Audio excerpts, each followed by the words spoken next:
ಹಿರಿಯರು ಕೂಡ ಇದೇ ರೀತಿ ಮಾಡ್ತಿದ್ರು. ಸ್ವಲ್ಪ ತುಪ್ಪ ಹಾಕೊಂಡ್ರೆ ತುಂಬ ಚೆನ್ನಾಗಿರುತ್ತೆ. ನಮ್ಮ ಆರೋಗ್ಯ ತುಂಬ ಇಂಪಾರ್ಟೆಂಟ್.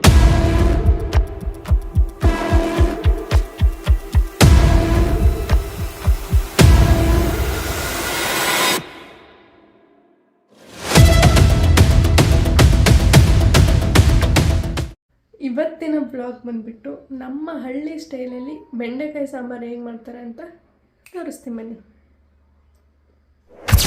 ಸ್ಟಾರ್ಟ್ ಮಾಡೋಣ. ಫಸ್ಟ್ ಬೆಂಡೆಕಾಯಿನ ಪಾತ್ರೆಯಲ್ಲಿ ಹಾಕಿ ನೀರು ಹಾಕಿ ಚೆನ್ನಾಗಿ ತೊಳೆದು ಆಮೇಲೆ ಅವನ್ನ ಒಂದು ಬಟ್ಟೆಯಲ್ಲಿ, ನಾವು ಮುಂಚೆಯಿಂದನೂ ನಮ್ಮ ಹಳೆ ಹಿರಿಯರು ಕೂಡ ಇದೇ ರೀತಿ ಮಾಡ್ತಿದ್ರು.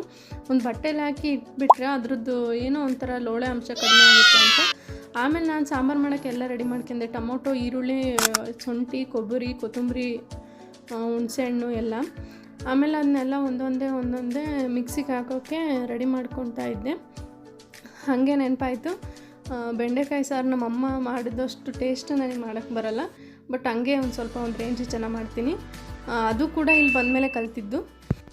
ಜಾಸ್ತಿ ಮಸಾಲೆ ತಿನ್ನೋದ್ರಿಂದ ಗ್ಯಾಸ್ಟ್ರಿಕ್ ಸಮಸ್ಯೆ ಜಾಸ್ತಿ ಆಗುತ್ತೆ. ಅಂದರೆ ನಾವು ಓನ್ಲಿ ಸಾಂಬಾರು ಪುಡಿ, ಮನೇಲಿ ಮಾಡಿರೋ ಸಾಂಬಾರು ಪುಡಿ, ಖಾರದ ಪುಡಿ, ಧನಿಯಾ ಪುಡಿ ಅಷ್ಟೇ ಹಾಕ್ತಾ ಇರೋದು. ಮಿಕ್ಸಿ ಮಾಡೋಕ್ಕೆ ನೋಡ್ತಿರ್ಬೋದು.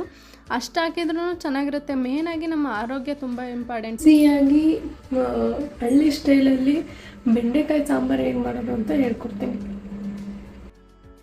ನೆಕ್ಸ್ಟ್ ನಾನು ರೆಡಿ ಮಾಡ್ಕೊಂಡಿರೋ ಪದಾರ್ಥಗಳನ್ನೆಲ್ಲ ಗ್ರೈಂಡರ್ ಮಾಡಿ, ನಾವು ಇವನ್ನ ಹಸುಗಳಿಗೆ ಹಾಕಲ್ಲ. ಕೆಲವರು ಹಸುಗಳಿದ್ದವರು ಇವನ್ನ ಹಸುಗಳಿಗೆ ಹಾಕ್ತಾರೆ. ಹಸುಗಳಿಗೆ ಹಾಕೋದ್ರಿಂದ ಮೇನಾಗಿ ಅವಕ್ಕೆ ಗಂಟ್ಲಲ್ಲಿ ಸಿಕ್ಕೋನೋ ಚಾನ್ಸಸ್ ಇರುತ್ತೆ. ಇದು ಲೋಳೆ ಇರುತ್ತಲ್ಲ, ಅದಕ್ಕೆ.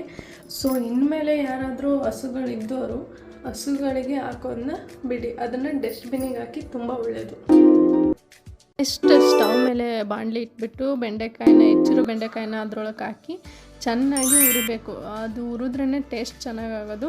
ಲೋಳೆ ಅಂಶ ಎಲ್ಲ ಬಿಡ್ಕೊಳೋ ಥರ ಹುರಿದು ಆಮೇಲೆ ನಾನು ಸ್ವಲ್ಪ ಹೆಸರು ಕಾಳನ್ನು ಹುರಿದಿಟ್ಕೊಂಡಿದ್ದೆ. ಒಗ್ಗರಣೆ ಬೇಕಾದಂಥ ಎಲ್ಲ ರೆಡಿ ಮಾಡ್ಕೊಂಡಿದ್ದೆ. ನೆಕ್ಸ್ಟ್ ಪಾತ್ರೆಯಲ್ಲಿ ಒಗ್ಗರಣೆ ಬೇಕಾದಂಥ ಎಣ್ಣೆ, ಸಾಸಿವೆ, ಈರುಳ್ಳಿ, ಕರಿಬೇವು ಗ್ರೈಂಡ್ ಮಾಡೋದನ್ನ ಹಾಕಬೇಕು. ದೊಡ್ಡ ಉಪ್ಪನ್ನ ಈ ಥರದ್ರಲ್ಲಿ ಹಾಕಿರ್ತೀವಿ. ಅದಕ್ಕೆ ಯಾಕೆ ಅಂತ ಹೇಳಿ, ಮತ್ತು ಅದು ಯಾವಾಗಲೂ ಫುಲ್ ಇರಬೇಕು, ಅದನ್ನ ಖಾಲಿ ಆಗಿಬಿಡಬಾರ್ದು. ಯಾಕೆ ಅಂತ ನಿಮ್ಗೆ ಗೊತ್ತಿದ್ದರೆ ಕಮೆಂಟಲ್ಲಿ ತಿಳಿಸಿ, ನೋಡೋಣ ಎಷ್ಟು ಜನ ಅದ್ರ ಬಗ್ಗೆ ತಿಳ್ಕೊಂಡಿದ್ದೀರಾ ಅಂತ. ಸ್ವಲ್ಪ ಕುದ್ದ ತಕ್ಷಣ ರುಚಿಗೆ ತಕ್ಕಷ್ಟು ಮಾತ್ರ ಉಪ್ಪು ಹಾಕಬೇಕು. ಅತಿಯಾದರೆ ಅಮೃತನ ವಿಷ ಅಂತಾರಲ್ವ, ಅದೇ ಥರ ಜಾಸ್ತಿ ಹಾಕಬಾರ್ದು. ಎಷ್ಟು ಬೇಕೋ ಅಷ್ಟಿದ್ರೇ ಚೆಂದ ಅಲ್ವಾ. ಒಂದು ಸ್ವಲ್ಪ ಹೊತ್ತು ಕುದಿಯೋಕ್ಕೆ ಬಿಡಿ. ಆಮೇಲೆ ಅದು ಸ್ವಲ್ಪ ಕುದಿ ಬಂದ ತಕ್ಷಣ ಬೆಂಡೆಕಾಯಿ ಹಾಕಬೇಕು. ಲಾಸ್ಟಿಗೆ ಬೆಂಡೆಕಾಯಿ ಹಾಕಬೇಕು, ಯಾಕೆಂದರೆ ಅದು ಲೋಳೆ ಆಗಿಬಿಡುತ್ತೆ ಸಾಂಬಾರು. ನೋಡಿ, ಸಾಂಬಾರು ರೆಡಿ. ಸಾಂಬಾರಂತೂ ರೆಡಿ ಆಯಿತು. ಇವಾಗ ಮುದ್ದೆ ಮಾಡೋಕ್ಕೆ ರೆಡಿ ಮಾಡ್ಕೊತಿದ್ದೀನಿ. ಫಸ್ಟ್ ಪಾತ್ರೆಯಲ್ಲಿ ಬಿಸಿನೀರು ಹಾಕಿ ಆಮೇಲೆ ಹಿಟ್ಟನ್ನ ಹಾಕಿದ ತಕ್ಷಣ ಸ್ವಲ್ಪ ಕುದಿಬೇಕು. ಮುದ್ದೆ ಕುದಿಯೋದು ಅಂದರೆ ಅಟ್ಲೀಸ್ಟ್ ಒಂದು 5 ನಿಮಿಷನಾದರೂ ಬೇಯಬೇಕು.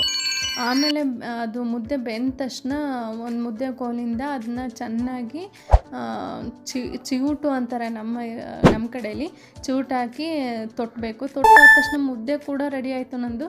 ಆಮೇಲೆ ಬೇಗ ಫ್ರೆಶ್ ಅಪ್ ಆಗಿ ಪೂಜೆನೂ ಮಾಡಿದೆ. ದೇವರ ಆಶೀರ್ವಾದ ನನಗಷ್ಟೇ ಅಲ್ಲ, ಇಲ್ಲಿಂದನೇ ನಿಮಗೂ ಕೂಡ ಆಶೀರ್ವಾದ ತಗೊಳ್ಳಿ. ಎಲ್ರಿಗೂ ಆ ದೇವರು ಒಳ್ಳೇದು ಮಾಡಲಿ. ಹಂಗನ್ಕಂತ ನಮ್ಮ ಕಡೆಯಲ್ಲಿ ಗಂಧ ಇಟ್ಕೊತೀವಿ ಹಣೆಗೆ.